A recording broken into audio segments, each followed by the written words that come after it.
Good morning, or afternoon as you're viewing this tape. As you realize, Walter Sate has gone on a online service, and this class should work well from that standpoint.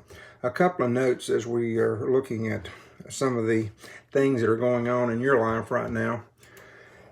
Your power walking will continue at home, as I've noted in a previous email. The on-campus walking, obviously, that's not going to happen. We'll waive it until we meet again. So I have set up on eLearn a access in your Dropbox. If you look at the bottom of the page, is power walking for the week. If you would upload via a screenshot from your phones or what have you, the walking exercise for the week of March 3 and also the week of March 10, 2 weeks there. If you'll notice, March 10 is on the back side of the form, so basically get a photo of the front and back. Make sure your name is showing on the page so I can see it, please. We'll continue that way as we continue. Also, future walking that you're doing at home, this week's goal is 2.5 miles 2 times this week or more to get a 5-mile maximum going on from that standpoint.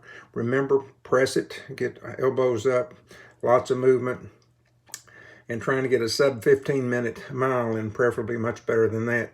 You should also try to go much farther from a standpoint of pressing yourself and pressing your progress from that standpoint. In the PowerPoints that are on eLearn, I wanted to review quickly the score that you took before we left and finished on March 3. The highest test score was an 87.6. The lowest was a 71.6. The average was an 83, which the reality was is a pretty high average compared to prior classes. So yes, there will be a curve of 12.4. So that will get somebody to 100 points. Remembering all the time that this one exam is worth 60 points in the whole scheme of things. So there's 2 of those tests, so that's 120 points. Now, the reality is I've noticed a couple of you slacking off, not turning in walking logs or not turning in the walking logs or the chapter quizzes. So don't slack off on that. It'll bite you. If you want individual counseling, kick me an email or text or whatever, and I'll be happy to go through that. Looking into slide 4, there's several YouTubes for you to view on your own. Some of them you've already seen, others you'll have access to, and those are the YouTube access points for those particular definitions of what power walking looks like. Again, challenge yourself. Keep going. Slide number 5. I want to sort of define here some of your stress points of power walking to get your speed up. Set your tone, but also walk up hills, walk down hills, walk in sand, walk in difficult areas, walk in grass. Anything to sort of stress the level from that standpoint. Concentrate while you're walking, not just on walking, but a particular muscle group in your body, particularly your abs. It'll make your waistline better. In slides 5, 6, 7, 8, 9, there's summary things of what I would expect you to pick up on those chapter quizzes and some of those more concerning issues of some of those answers for some of those different quiz questions.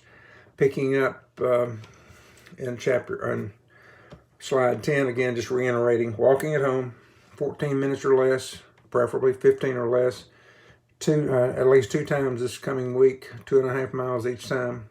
And hopefully we'll hear by the weekend what's going to happen from that standpoint. Getting into the chapter itself, and I'm going to break this information into 2 segments. I think we can do it, of hitting chapter 4 or chapter 6, and basically it's talking about the difference between strength and endurance from that standpoint. Muscular strength, and that's coming up in slide 14. Muscular strength in 15 is how much you can exert on one absolute push or movement at one time. The total amount you're able to lift with one exertion or force at that time. However, you contrast that with looking at maximum endurance and basically how far can you go, or how long can you repeat it, continued activity over a long period of time. Think of, in essence, geese flying. They seem like they fly forever and forever. That's what you're aiming for from that standpoint. And looking at the genders, basically, ladies, you're going to have a 60 to 85% of the absolute strength of the guys. Reasons for that are really biological from that standpoint. You don't have any anabolic steroid in your, an anabolic hormone in your system called testosterone that the guys have. And in addition to that, your muscle strength is less because you have much less muscle mass from that standpoint. Going to slide 18. Right now, you're in the probably the prime of your life as far as reaching maximum strength. That typically happens when you're in your 20s. And it will decline with your age at about 3% per decade. Doesn't seem like much, and it's real subtle, but I can tell you a whole lot. I'm a whole lot weaker now than I was when I was a younger guy and playing college ball and what have you from that standpoint. However, muscular endurance declines at a much less rapid pace than does the strength. It's one of the reasons you see a lot of age group people, runners in particular, doing their thing as they go on. Also in genetics, some of us are predisposed to have fast twitch muscles versus slow twitch muscles. This is coming out of slide number 19. And in looking at it, fast twitch is basically muscles that are much more resilient to doing quick actions, quick anaerobic actions, if you will, versus and slow twitch, much more endurance type, aerobic type activities. You know, both can increase with exercise and activity, but nonetheless, just for your definition's sake, going in slide 20, showing here and talking about in your muscles, there is a place that they are starting or beginning or an origin, and an insertion point such as where they connect to.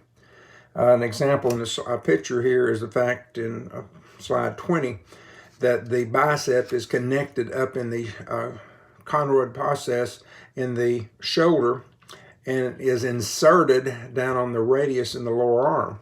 That allows you to do curls or pick up things from that standpoint. Every muscle works in that particular direction.